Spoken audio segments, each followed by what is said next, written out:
When you realize how fast time is going, it should bring a sense of urgency, a sense of focus. Your assignment has an expiration date.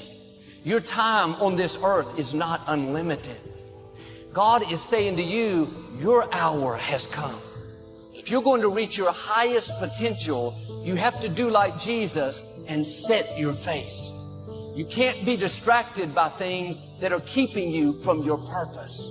You don't have time to waste worried about what people think about you. Your time is too valuable to respond to every critic, every negative comment, try to convince people that you really are okay. Those are distractions. Everyone is not going to like you. Everyone's not going to accept you. Quit trying to convince someone to understand you that's determined to misunderstand you. Some people don't want to be for you, and that's okay. You don't need them to fulfill your destiny. You have to set your face. The people that need to be for you will be for you. God has already lined up the right people. People that will celebrate you. People that will cheer you on. People that stick with you through thick and thin. Now don't waste another minute trying to convince someone to like you, to call you, to come see you. If you have to talk them into it, they are not for you. They are a distraction. I know people that spend more time worried about what other people think about them than they do pursuing their own dreams and goals. Life is too short to try to have peace with people that don't want to have peace with you. It takes discipline to say, I am not going to respond, not going to waste my valuable time. I have a destiny to fulfill. My hour has come. Proverbs says, avoiding a fight is a mark of honor. God don't like you to surround yourself with people, things, and situations that's going to stop you from reaching the level of success that God has destined you in your career to get to. That's why God gave us free will. God gave us a choice. Loyalty has an expiration date. The problem is when you're the nice person, your loyalty lasts far longer to certain people than it should, because their loyalty to you has been expired.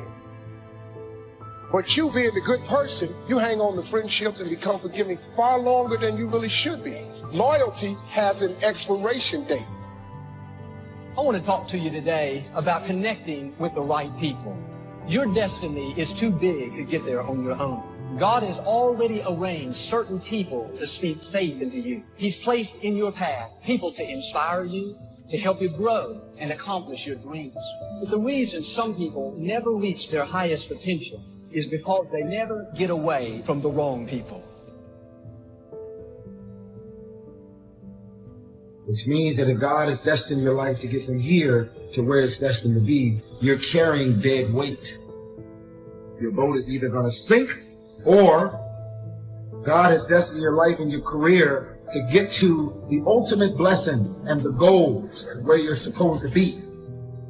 Because you got all this dead weight, you're operating over your capacity. It's going to take you that much longer to get there. You've got to connect with people that understand your destiny, people that appreciate your uniqueness, people that can call forth your seeds of greatness, not people that are always pushing you down, telling you what you can't become, never giving you their approval, no matter how good you do. Life is too short to drag people along. If you will get the wrong people out of your life, then God will bring the right people into your life. Don't be confused. Don't search for reasons. It's the universe. Don't come up with abstract ideas as to why your life is where it is. Bad company corrupts good character. And if your character is corrupted, it doesn't matter how talented you are. When push comes to shove, you will not last and you will not fulfill the mission God has for your life. And the best way to get good character is to remove bad company. Somebody say, check your circle.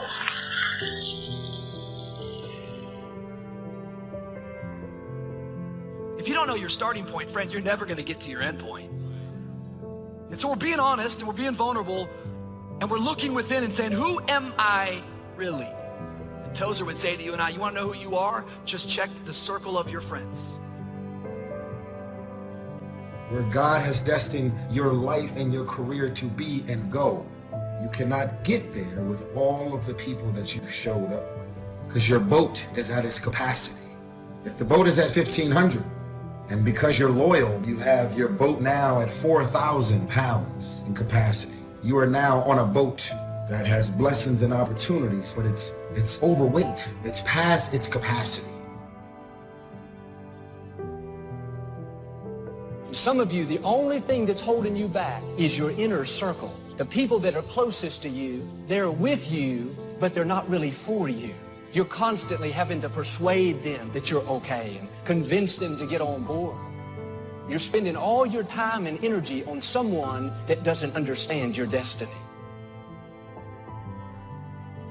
It don't matter what your mama think. It don't matter what your coworkers think. It don't matter what your siblings think. It don't matter what your children think. It don't matter. They have nothing to do with it. This decision is yours and yours alone. Let me tell you something. You get to decide if I'm gonna be rich, poor, mediocre, happy, sad. You have a decision to make. As you grow up and get older, you start realizing what actually makes sense for your life and what don't make sense for your life. Because I grew up with my brothers and sisters doesn't mean that we're actually going to walk in the same path. Because I have my friends that I grew up with doesn't mean that we're going to move and walk and have our lives, family, mind state, career choice, the way we think, the way we move, moving in the same direction. You should understand this, that it was always going to be your family and your friends that would be the first ones to try and talk you out of your vision and your big idea. That's why you're supposed to live your life. Focus on your intentions and do your thing. If I had paid attention to what people thought I was going to do with my life and what my career path would be, I would not be Tyrese Gibson. Character is self-imposed discipline for the sake of moral convictions. Self-imposed discipline. That means a person of character doesn't need the police. They police themselves. A person of character locks themselves up in the prison of their own convictions when they throw away the key. Some of y'all are loyal, have this power struggle with this concept called loyalty. You're so loyal, you're watching your career and your life and your surroundings crash and burn because you're being loyal to those friends. They're insecure and threatened by you, and anything that you do and any move that you make, they are angry, mad, and jealous and envious about anything that you have going. You hold on to things that don't make sense for the new season of your life, but because you actually know it, because you're comfortable with it, you hold on to dead weight. People are in your life for a reason. Other people are there for a season. But it's important to recognize when people's seasons are over. Now, keeping in mind our idea that a courageous person is not someone who never feels fear, but who fears the right thing at the right time in the right way. What really scares people about these situations is the sense that they're going to be helpless, that all their trust was placed in somebody or something, and now they've been let down and they can't do anything. They're helpless. Take your place, make your mark, and live your life. God didn't bring you in this world to wake up and die one day and just be another person that lived and died and didn't do anything significant in this world. You're still alive, so therefore God is not done with you. Discipline is the root of all good qualities, but you have to absolutely apply it to things outside of just waking up early. It's everything. It's working out, making yourself stronger and faster and more flexible and healthier. It's about disciplining your emotions so you can make good decisions. It's about having the discipline to control your ego so your ego doesn't get out of hand and control you. Character is sacrifice for principles. So character means you are willing to sacrifice friendship to protect your principles. You are willing to lose your best friend in order to keep your principles. The first challenge is for us to find ourselves. And we find ourselves when we discover our purpose. Find that purpose. It's what makes you solid. It's what makes you secure. It's your mooring. It keeps you just exactly where you need to be so that you can accomplish what you want to accomplish. And so I think that now more than ever, we must begin to look at what are the things that we can do that will enable us to do some things and use some powers that we have that many of us go through life never ever discovering that we have those things going for us.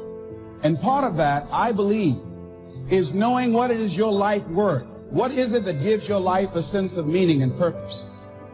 A truly confident person's belief in himself is strong enough so that he's able to believe in others. Distrust in yourself breeds distrust in everyone you meet.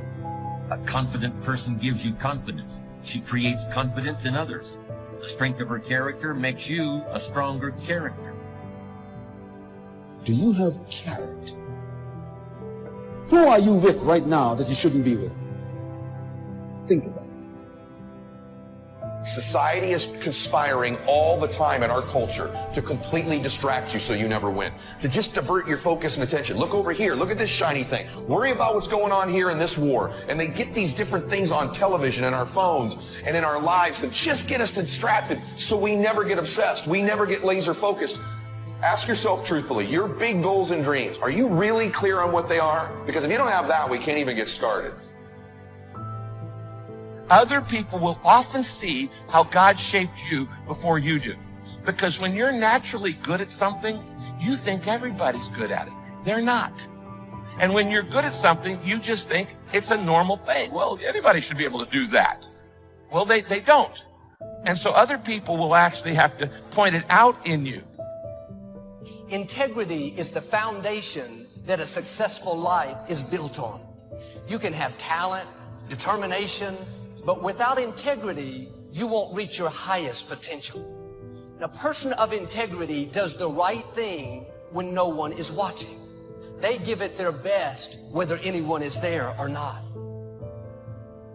When the temptations outweigh the benefits, that's all it takes for some very unfortunate things to start happening. In my opinion, and I think there are very few exceptions to this, a bad person is simply somebody who doesn't have enough reasons to be good. Fear kills hope. Fear put people in the hospital.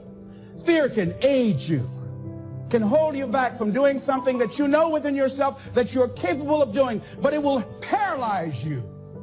And I ask you a question, what is the benefit of giving up on yourself, of not stepping out on life and taking life on? What is the benefit for you? What's the plus in that?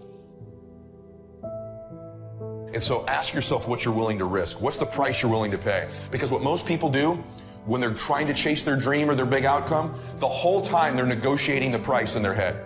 Should I continue to do it? Is it worth it? I don't know if I can continue anymore. It's getting higher, and that price is failure.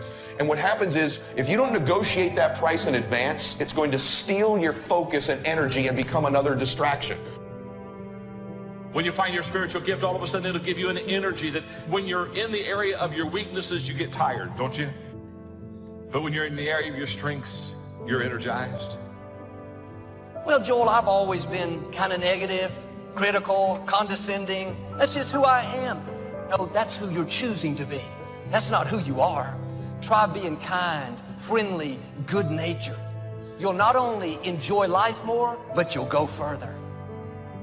Decide to develop the habit right now, the habit of focusing on what's right in your world instead of what's wrong.